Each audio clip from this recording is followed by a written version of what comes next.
Hey, Internet friends, it's me, Bradley G, and KC Peak. What's up? Welcome to our random show. The summit, yes. Today is random. We don't have a topic, and we did that intentionally.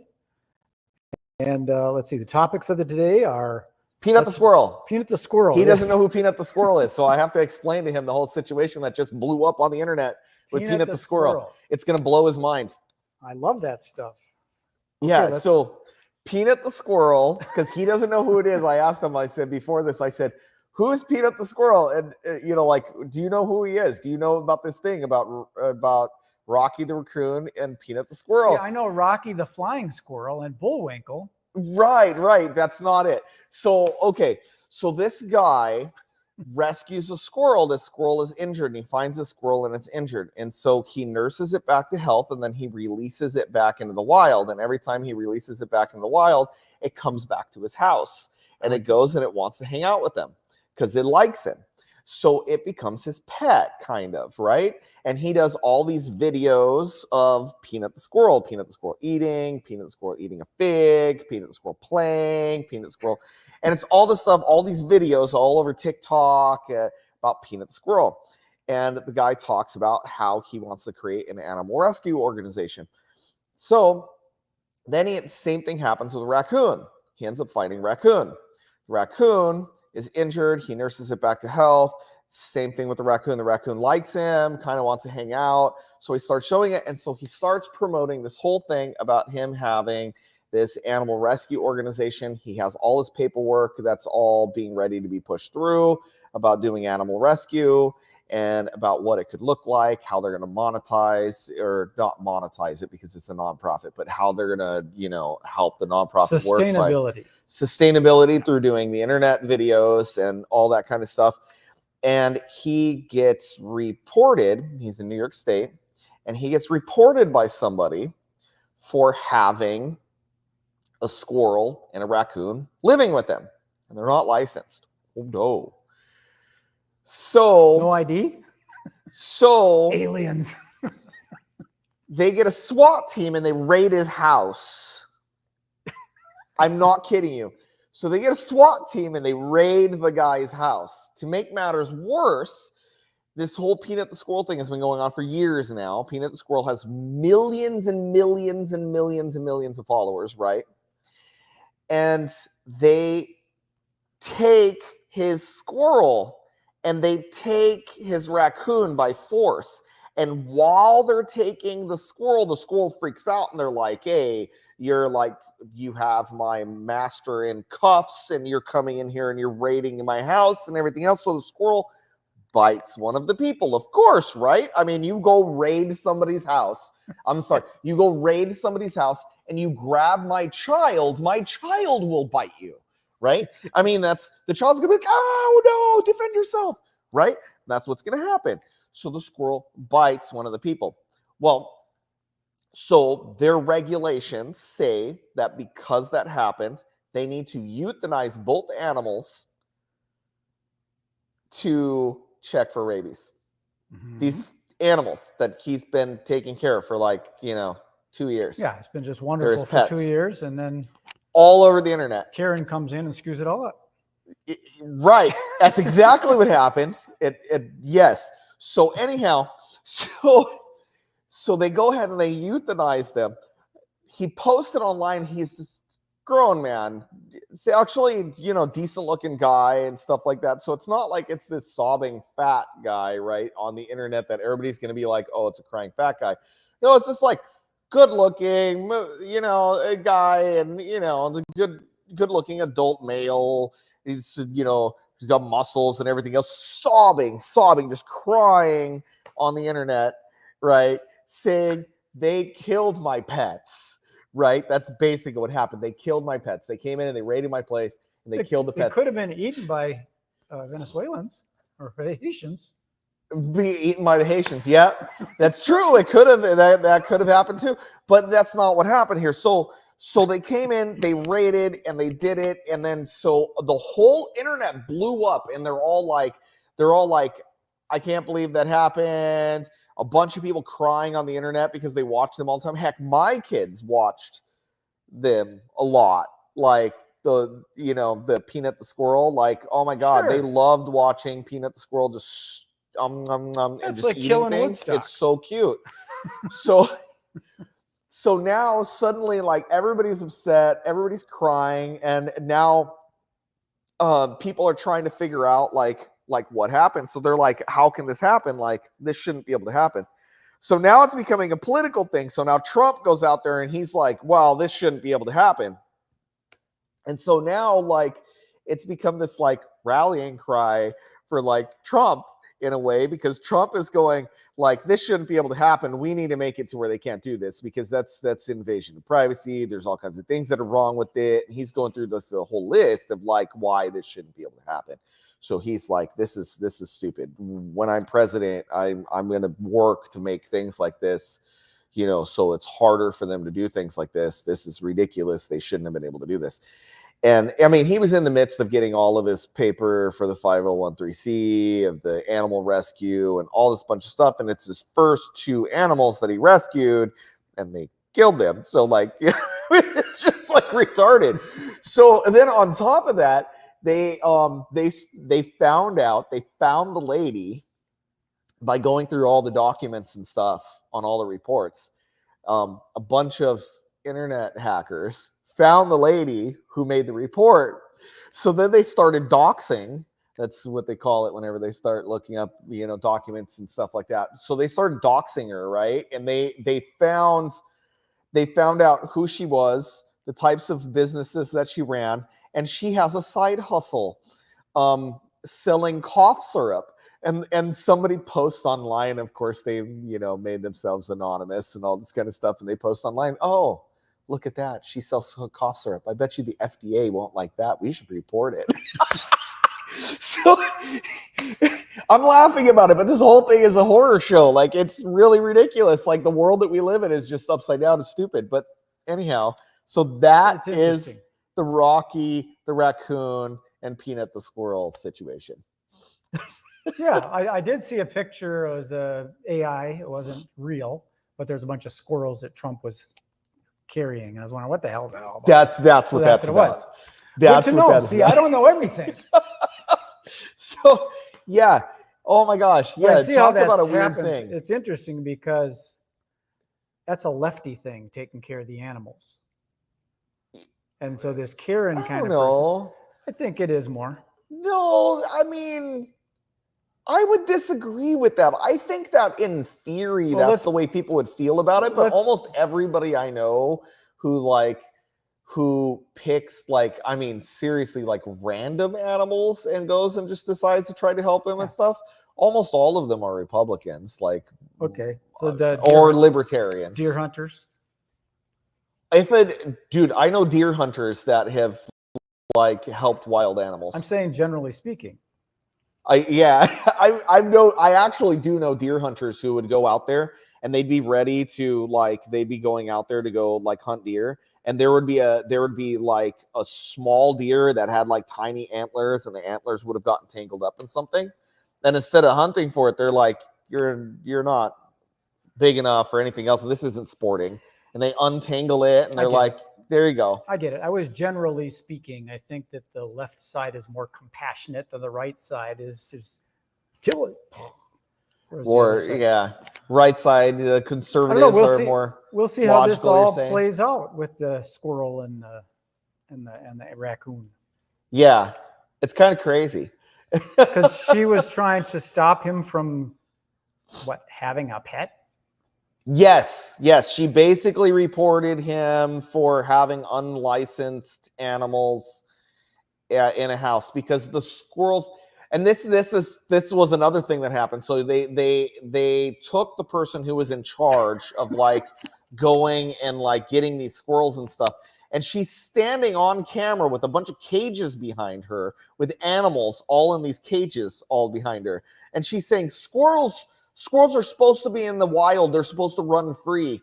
And then people start texting, what the fuck are you talking about? I know, that's animals in the cages behind you.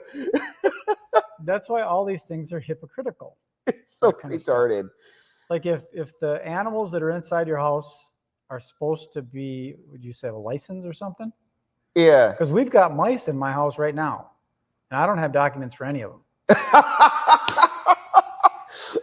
Hey, that's a good idea. If I'll you get in want them trouble. found and gotten rid of, maybe you should report yourself. You can pay the government to come in and go and take all of them out. Now the mice are gone, right? Rodent intervention. Yeah. Man, that's hilarious. It is. Oh, geez. I hadn't seen that, or I guess I haven't been focusing on it, so my stuff hasn't been taken off on that. I've been watching other stuff. Almost everything is political right now, so I've been avoiding watching very much because pretty much everybody's talking about this whole Trump-Harris thing, and you know, it drives me nuts. The whole political thing going on right now drives me nuts, and the thing that's worst about it is that people aren't really voting for anyone. They're voting against people, at least if you're leaning one direction. Well, they're not voting for any purposes. They're voting for... Right. It's really weird. I agree. The whole political thing is weird. But like I'd mentioned in groups before, I think the pendulum, the left and the right have gone so far out, they can't go any further, so it's going to start coming back in again. That's what I think is going to happen after the election. I certainly hope so, because at this point, it's just, I mean, it's... Well, both sides have all of a loopy. sudden seen a little bit of light. Even someone like Bill Maher, Yeah. he was way out there, and now he's kind of reeled it back in a little bit and says, come on now, you're getting a little crazy here. And then the other side's going, you know what, we got to have a little compassion. Right. So it's kind of coming back together. Right. And yeah, I don't like it at all that stuff, because I've had very few arguments with my wife. Very few arguments with your wife. When stuff like this comes in, it ends up getting too personal. Yes, I have friends that get triggered by it too, so I'm really careful about what I talk about on these types of things, because they get so triggered by it and they just get really upset.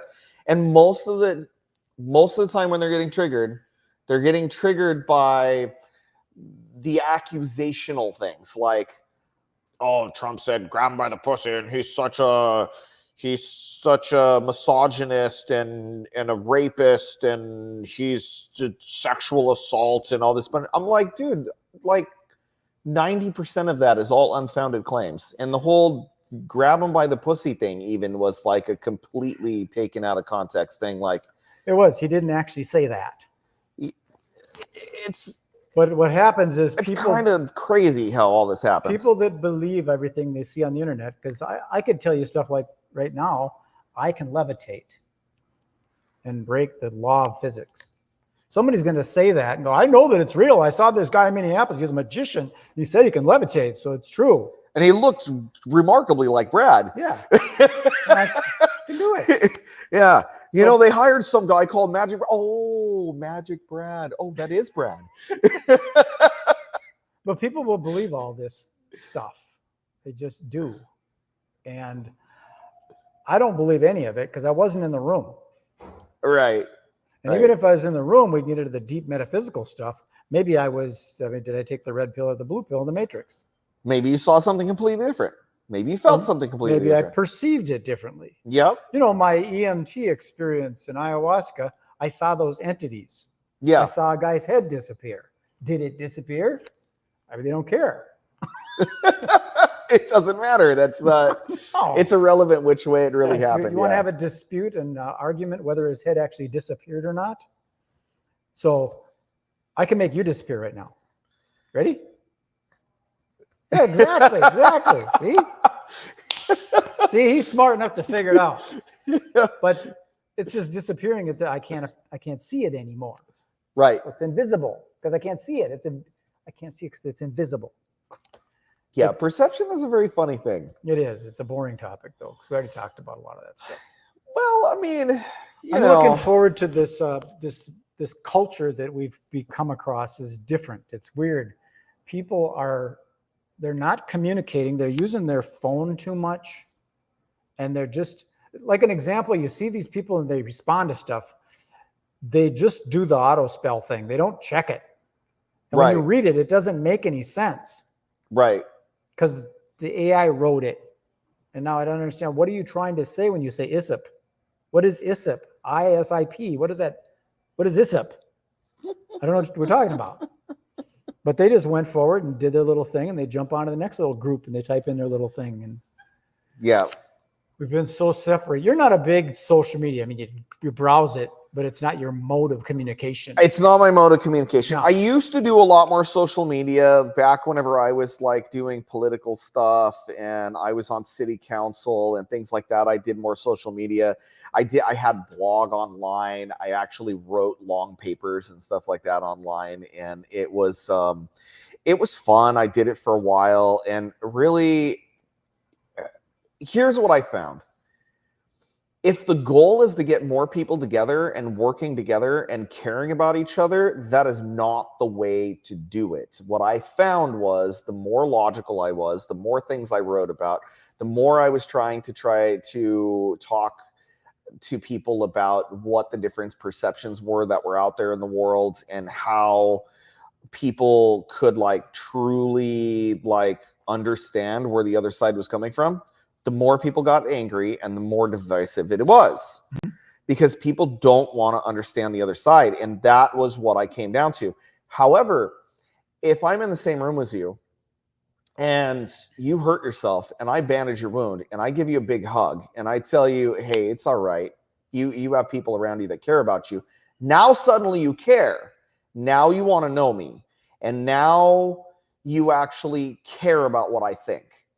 Suddenly it's not a divisive topic. But the minute I say politics or I say right or I say left, suddenly they don't give a shit about you again and you're the enemy. And so I hate politics in that way. I really do. It is and I truly believe in the Jeffersonian view of it. It is a necessary evil. It is a necessary evil. We have to have some organization around a body of land, because otherwise it's not really a government. It's not really something that you own. You mean borders? It's not, yeah, like there needs borders. To be a there needs to be a definition of where you live. There needs to be a set of rules that's understood for the society to go by. There needs to be these basic things. I don't mean like, hey, you can't give people cigarettes or we're going to choke you to death, which, by the way, happened multiple times. It's so like, I'm not being crazy here. It's real. To the best of your knowledge. So yeah, that's right. I didn't watch it, but yeah, to the best of my knowledge, it's real. Like the documentation is out there to show that this actually happened to somebody in New York State. Yeah. So basically what I'm getting at though is that, I mean, I don't mean those kind of rules. What I mean is, we agree that this is the definition of murder. You can't do that. We agree that this is the definition of personal property. We protect your right to have personal property. Those sorts of things have to be agreed upon in the society. If I'm in a society that believes I can take your shit just because I have a bigger club, I need to know that that's part of the agreement whenever I'm coming into the world. Like that needs to be an agreement. And if that's what the agreement is, fine. If I'm going in that land and I behave like that, that's fine. But now if I'm going somewhere else, like I have to know what the agreements are there as well. And that is how society is formed. But outside of that, outside of those very basic things, I think that politics is really, at the heart of it, is a monopolization on who gets to commit the initiation of force. That's all it is. You have a bunch of stupid rules that are all set up around, okay, when can I call the cops on you, which is innately an initiation of force because now they're going to raid your house and kill your pets. A la earlier conversation. Yeah. So like, I don't like that divisiveness. I don't like how people end up at each other's throats over these dumb ideas, because like, like we have much bigger things to much bigger fish to fry in this world. Well, I think, a little fish could be a big fish to somebody that likes the little fish. If you got a little pet guppy and you really, really like it, or a goldfish, and then you just figure you just want to put it on a pizza. I don't know of anybody who would hang themselves or hang anyone else or want to kill somebody or murder somebody over the exact percentage of tax rate on whether it's a 1% or a 2% tax. Like, I think that people are going to be upset because they have to pay more taxes, but I don't know if anybody's going to be like, oh my God, that's going to be life or death. However, now we talk about bombing other countries, and now suddenly all of us have some kind of opinion. But it's funny because if you really want to get people going on a topic, you don't talk about either one of those. You talk about something that is purely theoretical. And you talk about purely theoretical ideas that have a modicum of an application in the real world. And now suddenly they're enraged and they want to kill each other because now it's purely in the mental sphere on where we can kind of believe is the right moment to apply these laws. Even whenever we're like killing millions of people overseas, tens of thousands. I mean, it's not really millions right now. You're kind of losing me. So you need an example? No, I don't know what an example of what. I kind of got lost in a lot of this conversation. Oh, I was saying because I was talking about the politics of it. I know you're talking about the politics, and you brought in taxes, and then you brought in something about bombing somebody. That's all right. It's more along the lines, this is my point. It's more along the lines of about the whole political sphere of things. And I was saying that I was finding whenever I used to do social media and stuff, I found that what I was doing actually really isolated me away from people that I know more than it would help anything. And I'm an extremely logic-based person, and I follow things through the whole mode of philosophy and thoughts and stuff like that. So I stopped doing it, and that's all I used the internet for, was for open communication with people. I've been trying to use it for marketing. I've been looking for marketing and business purposes is what I've been doing. Social media. I don't see the social in it, because early on I learned that social media wasn't social. It was actually very opposing. It wasn't. A lot of people lost friends, family, because of all that stuff, the polarity. Yeah. Misunderstanding what a person was saying. So. Yeah. And that's a big part of it. I did a post yesterday, I think it was. It was interesting because I got a lot of comments, and I tried to stay out of it because people were doing this shit. The thing was about, should they not tax income and they should more tax purchase or consumption? Because we understand how businesses work, that you can got tax write-offs and all that. Some people that don't know about business don't think that's fair. But people that are doing business, so you get these tax things, but everybody's buying stuff. Yeah. So what if you took the money from that? If you make a purchase, which would include an investment, a stock investment, you purchase that stock, a percentage of that goes into the federal tax stuff. Yeah. And then someone was commenting on that wouldn't be fair because there's some people that are poor and very less fortunate. It wouldn't be fair because they need their necessities. So what are these necessities? Because they get them, food stamps and all that, and they tend to buy beer with it or something somehow. You can't. That's not a necessity. Yeah, there's actually, if you get food stamps or WIC or any of these number of things, there's it's very specific what things you're allowed to buy. Let me use a different example. Say you and I are both in really bad times. Yeah. I don't have any kids. Can you buy formula with your stuff? Honestly, diapers? I don't know that because diapers? You can't buy diapers. Food for kids? You can buy food. I don't have any kids though. How come you're getting more food than me? You have to buy more food because you got kids. And part of my taxes are putting your kids in school. I don't have any kids going to school. Why do my taxes have to pay for your kids to go get smart? Sure. So it's an argument. You got to put all that stuff aside and say, this is what we're all agreeing on. It's 10% of everything. Everything. If you buy something and you consume it, whether it be an edible or a wearable or like heat, gas, food, car, boat, yacht, you bought it. A percentage of that goes into the kitty so that we can have good roads and infrastructure and. Well, yeah, I mean that's kind of the way that states tax right now. A lot of the states and counties. But it should be across the board. Elon Musk should have to pay his percentage of what he buys, and I should pay my percentage of what I buy. And the percentage is the exact same for the guy under the bridge and Elon Musk. I can understand that argument. There was actually there was a flat tax rate that was pushed by Ron Paul at one point. It was also pushed by Bernie Sanders. It was pushed by a few other people. What was the parameter of the person that had to pay it?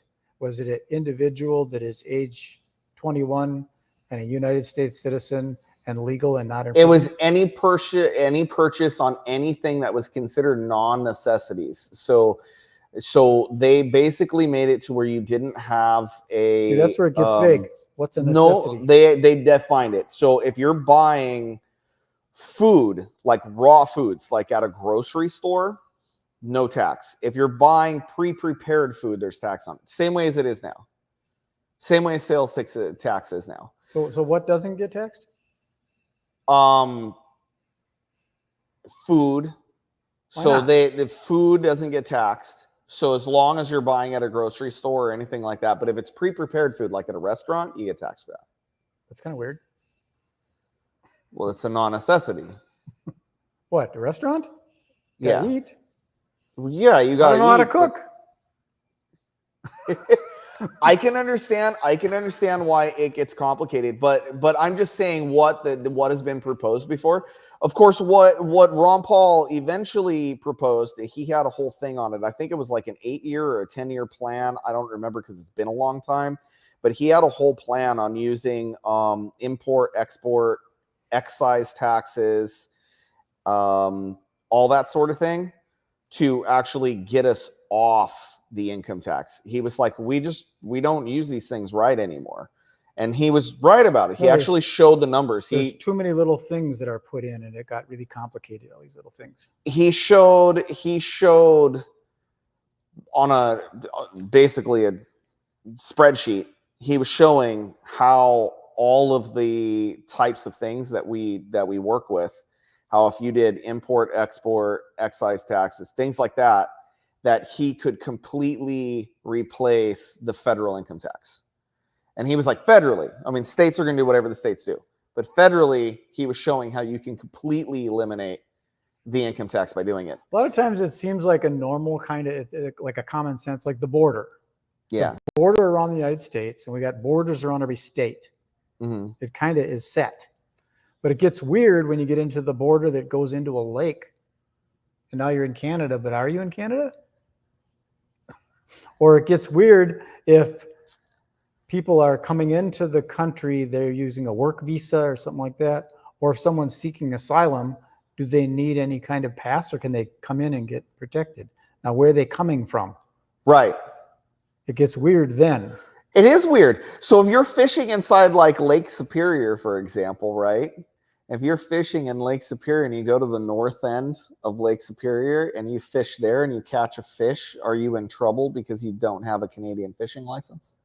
I think within certain footage, yeah, because they have the coastline. Yeah. There's I don't know, maritime, or what do they call that border? Well, maritime law, I don't know if that's covered by the lake there. And because there's that kind of stuff with the Mississippi River, it's international 20 miles. waters because it goes to the ocean. Yeah, but that's 20 miles out. You have to be 20 miles out, and then it's international waters. Yeah.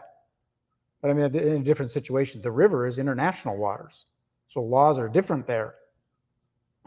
Where the river is? I don't know about the river, but the river is because it goes into the ocean. I believe it's international waters because of that. But it's only international waters once you get out 20 miles. That's what I'm saying. So the maritime law is 20 miles. It's 20 miles from the shore. Okay, that makes sense. So maybe it's not international up here in Minneapolis. So that's what I'm saying. So like you go up, It's not, I don't think it's 20 miles from like where you know, the southern end of Canada. you know, like say Duluth, right? You go Duluth and you go straight north to Canada, right? Right? Is it like, I don't think that's 20 miles away. So if it's not 20 miles away from a shoreline, then it's not international waters. Right. So people in Duluth could be fishing illegally because they caught a Canadian fish. Right. That's what I'm saying. So yeah, it does. It gets really goofy there. But no, It does. going back to what we were saying though, like it's really weird. You do have to have some of that stuff, but it gets really complex. Like people get so angry about some of the ideology that's out there right now. I think that's because in their head they see the I mean, it is nice to bring people in from other countries and help them out.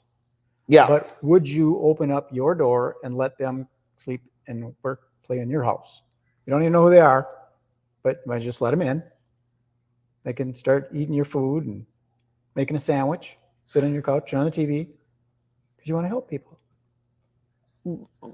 Actually, a better example would be your neighbors want to help people, so they let them live in your house. There you go. That's actually more along the lines of what it is. That is true. You can't come in here, but go talk to Casey. He'll let you in. Yeah, no, it's more like I'm going to open up his door for you. Sure. We're going to go open up his door for you. That actually has happened here Casey, in you Minnesota. got visitors. So we have a large amount of Somalis that were brought here that were basically just dumped here. And it just was decided that, oh yeah, we're just going to put all the Somalis there and we're going to give them a bunch of money to be able to like start up a life here. And they got better benefits than I did in a lot of ways. So they go and they do. So they just drop them all there, and then people get upset about it. But that's, you know, that's not even the thing that most people are clamoring about or getting angry about. It's usually something like talking about abortion laws or things like that. That's what I'm talking about. A lot of that is well, I shouldn't say all of it, but some of that is purely theoretical. Like you're talking about when it's a baby and when the soul is there, when is it actually should be wrong to do that? When should it be okay for people to do that? And it's a complex issue because not everybody views it the same way. And not only is that the case, but I mean, like, you know, they're like, do you have a right to like force somebody to carry it to term? All these a bunch of things are like in there. Like, let's talk about how law works, right? We were talking about application of force, right? It's about the initiation of force. So if you're breaking the law, like let's say if abortion is illegal, right? Just completely illegal, and somebody knows that you're looking to abort your baby and they report, oh, this person is looking to abort their baby. They're going to drink a herbal tea that's going to cause them to abort the baby. Well, legally, if it's against the law, now the law has a chance to initiate force by coming in, raiding your place, whatever it may be, grabbing you and saying you're not allowed to do this. We're putting you under arrest for attempted murder or whatever it is that they would violate it as. So if that person would have just shut up and said, I think I want to have a cup of tea. What should I pick? Oh, I'll pick this one. And now it's an accident.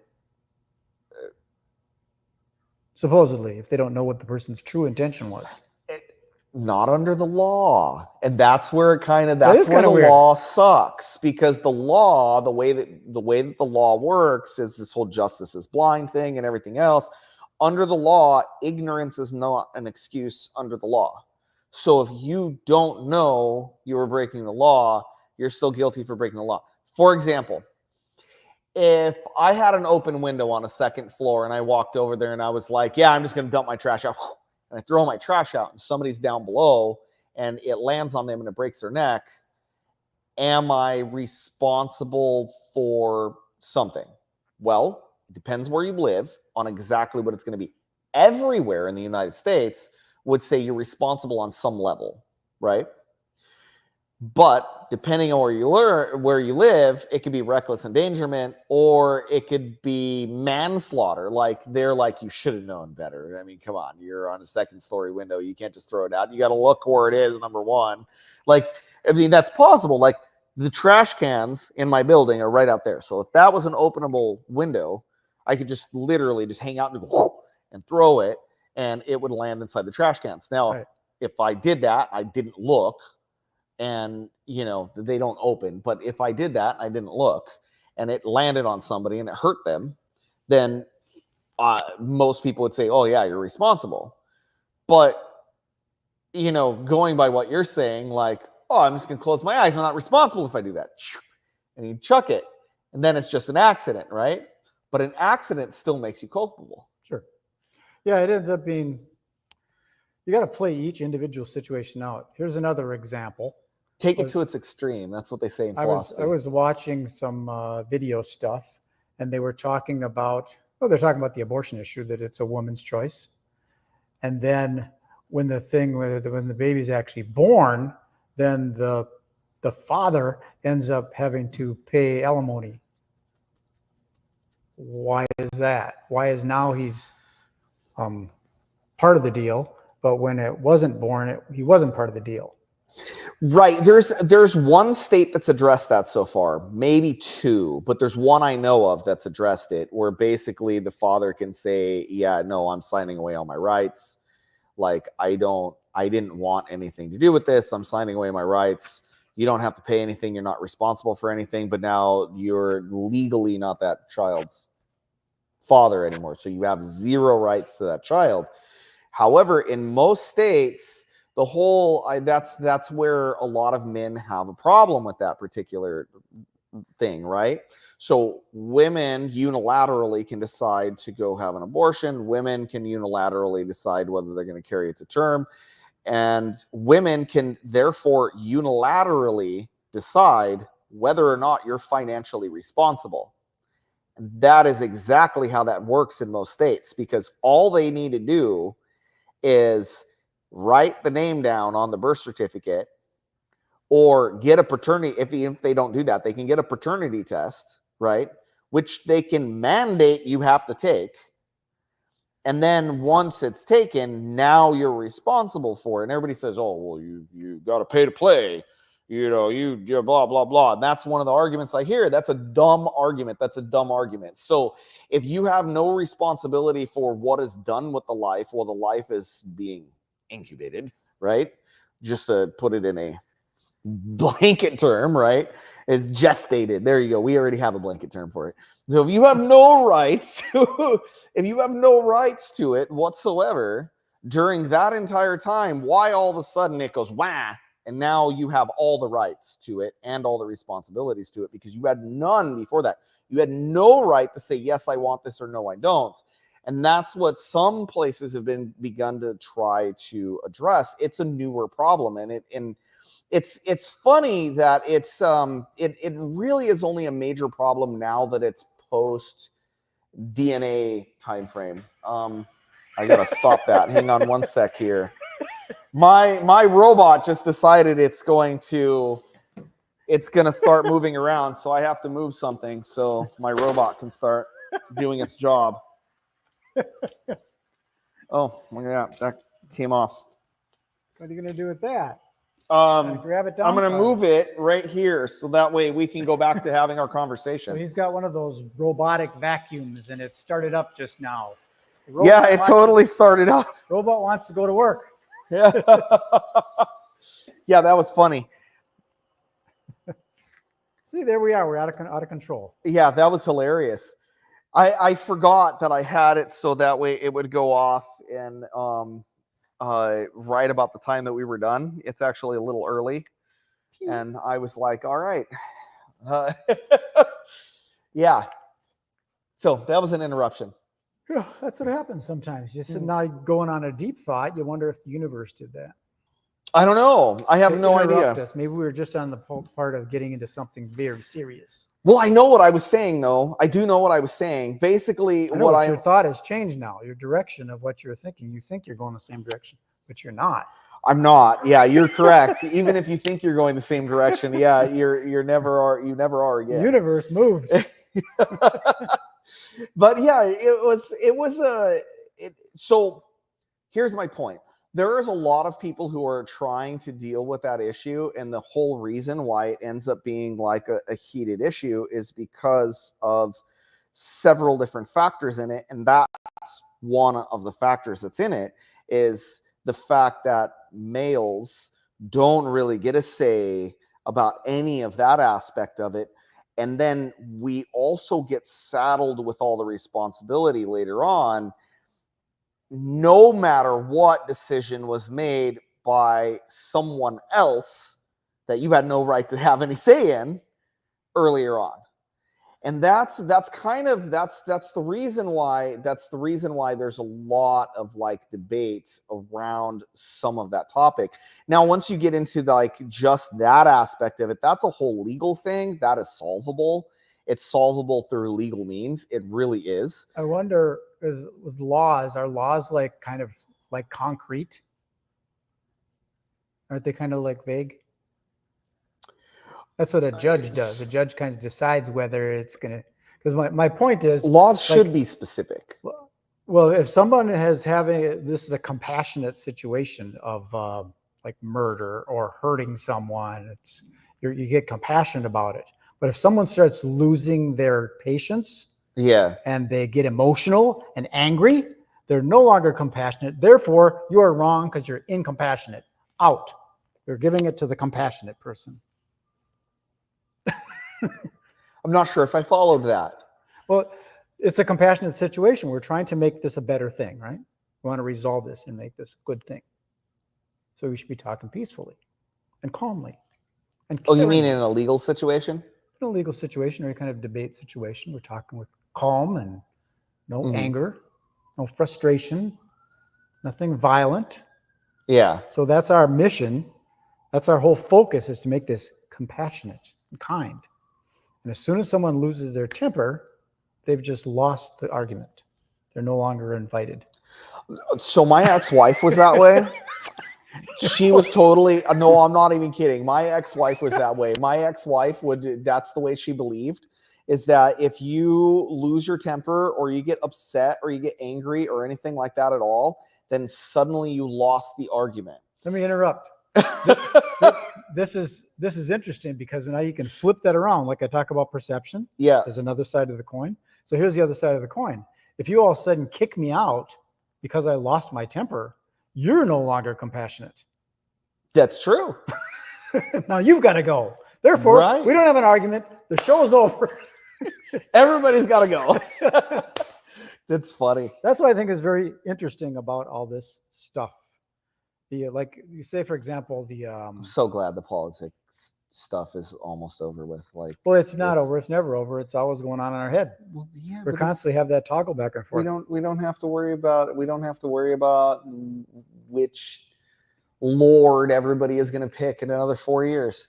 No, but they're still going to argue about all the stuff that the person does. They're still going to make. You still have to. You invaded this country, or something. You made a law, and all the people in Wisconsin can't eat cheese. We're frustrated. So it's still going to happen. People are gonna. That's why I like going down. Unless you're Trump, and then everybody argues about nothing about what you actually do in your job, right? Nobody cares about anything that you do in your job. They only care about what you say and the perception that everybody wants to have. The Joe Rogan interview was really fascinating. Did you watch that one? I watched part of it, yeah. Yeah, I thought it was actually pretty good. Joe Rogan, I love watching Joe Rogan stuff. He's a really good interviewer, and he tries to talk to people on their own level. It doesn't matter what he tries to have a conversation about it and tries not to pick sides. But sometimes it's sort of hard because as individuals, we have certain beliefs. Yeah. And you start getting into that spot and you start talking that way because that's what you believe in. Yeah. Even if it's not true, that's what you believe in. So it's really hard to not do that, but he does kind of stay fairly level. Yeah. He gets pretty level-headed. But yeah, I thought that was a great interview. It was pretty good. He hasn't had one with Harris because he offered it to Harris, and Harris basically they ignored him to begin with. And then after he had Trump on there, so this is what I remember hearing from the Trump interview. He mentioned during it, he said that basically they just never got back to him. Well, apparently in the next interview that my wife watched after that, he was interviewing God, what's his name? The guy who's I don't know why I'm drawing a blank on this. It's everywhere right now. The guy who's running for vice president under Trump. J.D. Vance. Vance, thank you. So anyway, so Vance was being interviewed, which I did not watch the whole one of the Vance interview, but he was telling Vance that they did finally get back to him, and basically they told him, "Oh no, we'll let you interview, but we're going to hand you the questions. You have to come here to do the interview, And you only get 1 hour. And you only get 1 hour." And he was like, "No, then you're in charge. Like, that doesn't make any sense. You come here." And you know what? He has a larger audience than anyone else ever in the history of media. Mm-hmm. He has the right to make it so. He has all the rights. He has more people that watch him than stations. Than stations have viewership. I know. Well, that's what's interesting about what's going on with this world is everybody's got these phones and they could basically start their own thing, just like this is off the laptop. Yeah. Got internet access. We could be, if I had the viewers, we could be talking to the world. We don't know who's going to find this stuff with the algorithms. You said the word Trump, you said the word abortion, you said certain words. We can say stuff about China. Oh yeah, I'm sure say that stuff about Venezuelans. We can say stuff. I'm sure whenever you cut this up into little tiny shorts, there's something going to be taken out of context, and I'm going to get tons of haters on there. And you know what? But they don't even know who you are. I'm never going to read them because I don't care. If you want to comment, you can comment now, and I will listen now. But of course, right now it looks like we have 0 people. No. I'm doing this on Facebook's SynergyCafe page instead of my regular one, so I think I have like 12 followers on that. So oh, got it. Okay, they so that's why. might be on YouTube. There might be something there, but I just decided to put it in a different space other than my main feed. Okay. Anyways. Yeah. So that is our random show today. We did not have a topic that we were going to talk about, and Brad and I just haven't sat together and hung out for a while. So we were like, all right, we're just going to sit down and we're going to hang out and we're going to do another recording, and we're just going to make it random. So there we go. Dun, dun, dun, dun, dun. It's not 11 yet. It's not 11 yet, yeah. So, but yeah, if you want to stick around a little bit more, it's more randomness. So this is the wind down. We'll just talk about what we talked about, and rather than getting on another topic and stuff. Yeah. But it's too bad that people can't just not get heated. I mean, it's weird. I'm a pretty low key guy, but once in a while, some fucker flashes his lights at me and flips me off. I get pissed off. I get angry. Why? It means nothing. His finger means nothing to me. Why do I all of a sudden? Because I got violated. Right. I get that. There are a few political triggers that I actually do have. Like most of the time, I'm happy to have normal conversations with people. But philosophically, I really am libertarian in nature. And what I mean by that is this. Like, I totally feel like it looked like that was partially unplugged. It does look like it's partially. It does. I tried to push it in more. I think it just was naturally that way. So as far as political triggering, when I get politically triggered or I get any type of trigger like that, it's usually over somebody wanting to violate somebody else's rights. And here's the thing. Most people don't even know that they're doing it. That's the scary thing. Most people have no idea that the dumb things that they want to put laws on completely violate other people's rights, because they don't realize that the number one thing in this country, the number one thing that we all came together for, was freedom. It was nothing else. The only reason why we have a country is because we came together for freedom. But what does that mean? That's exactly why we've been debating it ever since then. 250 years we've been having this debate. Well, 249. Next year it's 250. Well, I don't have the freedom to drive as fast as I want. I mean, You should. let me take that back. On a highway, I think you should. I do have the freedom to do it. I do have the freedom to do it, but there's going to be consequences. Right. So I'm okay with natural consequences. Yeah, so I guess there is freedom. This is a thing that I You know, in Europe, they even have more laws in Europe than anywhere else, and they have the Autobahn. And in the fast lane on the Autobahn, it has no speed limit. I know, but do you have the freedom to slam into somebody else in the other lane? No, but you do have the freedom to go as fast as you want. Okay, but my point is the freedom part, like the rights. What are our rights? What do you have the right to do? Anything that doesn't. So to quote Jefferson, if it neither picks my pocket nor breaks my leg, to what do I care? To whom my neighbor prays. Okay, what about your arm? Then what he means by that is I don't really care if it doesn't pick my pocket nor break my leg. Why should he care? Like in any way. So if it's not harming him or stealing money from him or taking money from him, if it's not taking his resources or harming his person, right? Why should he care what God you pray to, or, you know, like what types of things that you believe in that way? I get all that, but you can take a situation and then put other stuff into it that blocks the right, but you still have the right to block it. I don't think you should have the right to block certain things. So are you talking about but like whose protests? rights are we talking about? Because I got rights too. So are you talking about like a protest? So like, let's say if a No. bunch of people protest and they get in front of your building and they're protesting and they're like, we don't like you, we're going to protest here, and they're on public land, so they're not on the private space. Let's do a full circle. We'll talk about the squirrel. Okay, cool. Does that guy have a right to have a squirrel in his house? I don't see why not. Does she have the right to report him to the authorities? In that particular case, yes, because they have a law saying that you can't have wild animals living in your house. Doesn't she have the right to do it even if there isn't a law? Can't you still report it?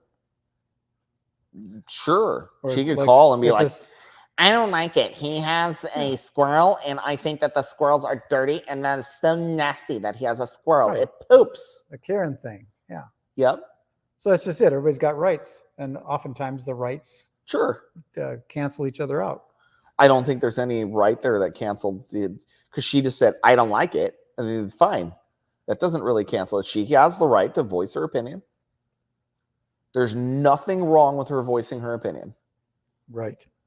What's wrong was whenever they then decided to take a paramilitary group of people and raid his house and go through all of his stuff and then euthanize his pets. That's the thing I think is ridiculous.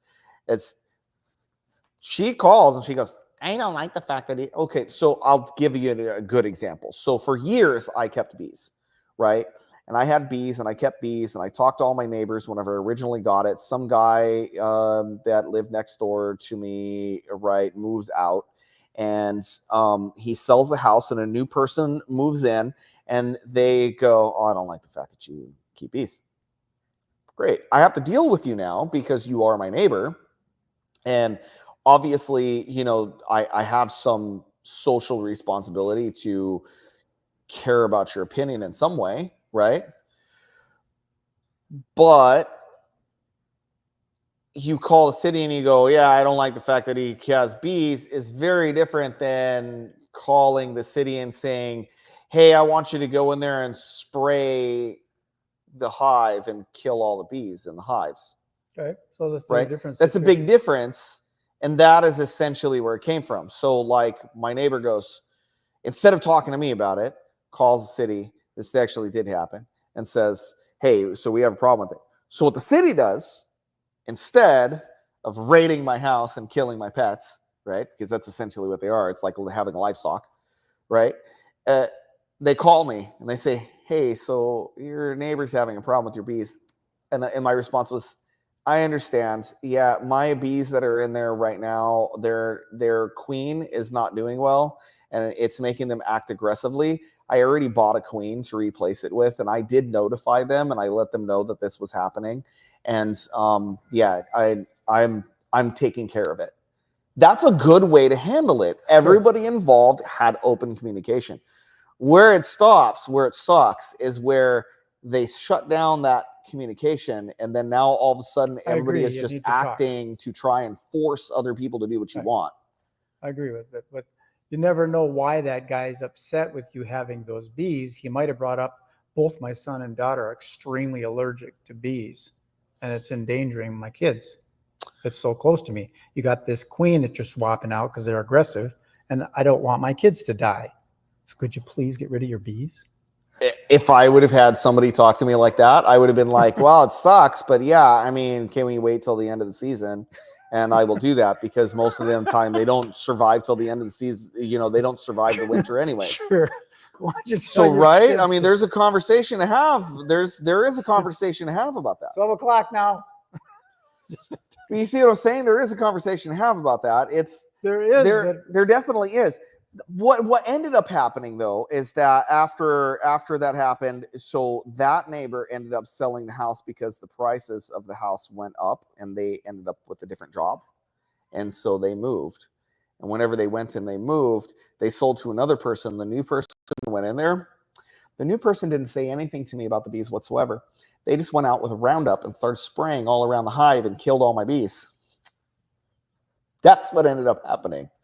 So it's kind of retarded, because, like, you know, here they have a brand new neighbor, and instead of like wanting to have a conversation with them, they just caused a bunch of problems. And we have a shortage. We're having major die-offs of bees.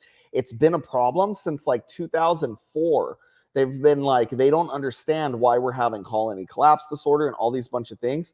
Like, bees worldwide are having major issues. So keeping bees is actually a major boon right now, right? And it's actually helping. It's helping our landscape at all, because, you know, it's like, what is it? 1 out of every 4 bites of food is thanks to bees. It's like literally 1 out of every 4 bites of food. So it's a big deal. And yet, instead of talking to me about it, instead of having any open communication, instead of having anything, I would have been happy to move them, like anything like that. It's not like I have a tiny lot, right? They just were like spraying it. Now, these people didn't know. They didn't notice it. They weren't getting stung. They weren't getting harassed. Like, none of that. Like, none of that. They didn't have to go through that period of time with me where I had to do anything. Maybe like the previous homeowner said, hey, this is what you had to do. Either way, that's shitty. It's really shitty. And that is a destruction of property. So, like, that is where that other law. Now, wait a minute. You said you were going to wait 6 months till the season was over while his allergic children were waiting in the house to get stung? It was in July, actually. July, August, September. I know, but it could happen in September, a day. End of September. They don't do that. In a day. Yeah. In a day they could get stung. But I already fixed the problem with the bees. Anyways, that was a theoretical thing you talked about. That was not what actually happened. If they had actually talked to me, if there was actually a problem like that, they had no kids, by the way. I know. They had a tiny yippy dog, but no kids. When I do that. I don't know about that. I don't know if you got in trouble. No. But what I'm saying is that was theoretical. It was a theoretical thing, and I didn't. It's possible. Like, it is possible. My 2 houses down, actually, they did like it was. They do have a kid that actually is allergic to bees, and it was 2 houses down. And the thing is that that was my stepson's, with my ex-wife, my stepson's best friend. So I actually did have a scenario like that, but with bees, like, their flight pattern is high. So that's the first thing they do, is they go whoop, and you force them. There's a way to force them into a high flight pattern.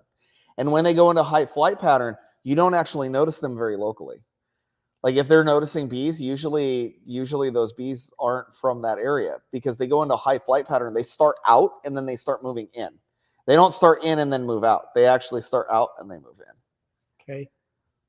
So it's very interesting. So anyways, my point is that I did have something that was similar to that. It was, yeah, I think their son was 18 at the point where like that happened. And like where I had that whole problem with the bees, something like that. And I was like, yeah, I'll get this taken care of. I'm going to get it taken care of right now. I immediately, I shrunk. What I did is I actually took the entrance. I shrunk the entrance down. So where now they had to move single file. So they all were inside the hive, like much more, forcibly inside that hive. And it was a ventilation screen that I blocked them in with. So it was much harder for them to move in and out. And then on top of that, what I did was I requeened them. So once they were requeened, they calmed down within moments. Like it was pretty crazy. Like I went in there and I smashed the queen and I put the new queen in there. Within 3 days, they were fine. Took 3 days. Ta-da. Yeah, because that's what you do. You go in there and you pinch them. And then you just put that new queen in there, and they take the new queen. You pinch the old queen. Abort the queen. Basically, you pinch the old queen, and you put a new queen in there, and then they get the pheromones of the new queen, and they want to kill that queen to begin with because they're like, you're an invading queen. So you have to put the queen in there, and you have to do it in a way to where that queen doesn't have that queen is not it's not able to be stung by them because they will kill them. And it takes a while to get them out. So there's this thing there's this like a little candy. It's like a jelly bean that they put in the bottom, and the bees eat through it. And then once they get all the way through, it's released, but it takes them like a couple days to eat through it. And another thing that they will do is you'll put a newspaper down. People will put a wet newspaper. And what'll happen is the bees will start chewing through the newspaper, and it takes them a while to get through that newspaper. And they sort of get used to the new queen. Going, They get okay, used to the right. new queen's pheromones. So they no longer smell the old one, and they can only smell the acclimate it. I love beekeeping. I wish I could still do it, but you can set one up right here. My property is way too small for the amount of time that you have to spend on it, and the amount of time that I have available, and the amount of children that I have on my property. You got to teach them how to keep bees. I would love to teach my kids how to keep bees. Actually, I had one of the kids actually ask me about that, but I can't do it on this small of a property with 5 kids running around, 6 kids running around. Fem farm. That's an hour out. They require work. Like you have to work on them like every couple of days. Wine and wine and wine. It's an hour drive, like every couple of days. I know. I had to drive it. Hour drive there, hour drive back. That's 2 hours worth of driving. No, I had an offer to do that. She does keep bees there. Did you notice? Yeah, I did. Yeah. She has some bees there. I'm gonna close this off. Yeah. All right. Say goodbye to everybody. See ya. Bye, everybody. Peace out.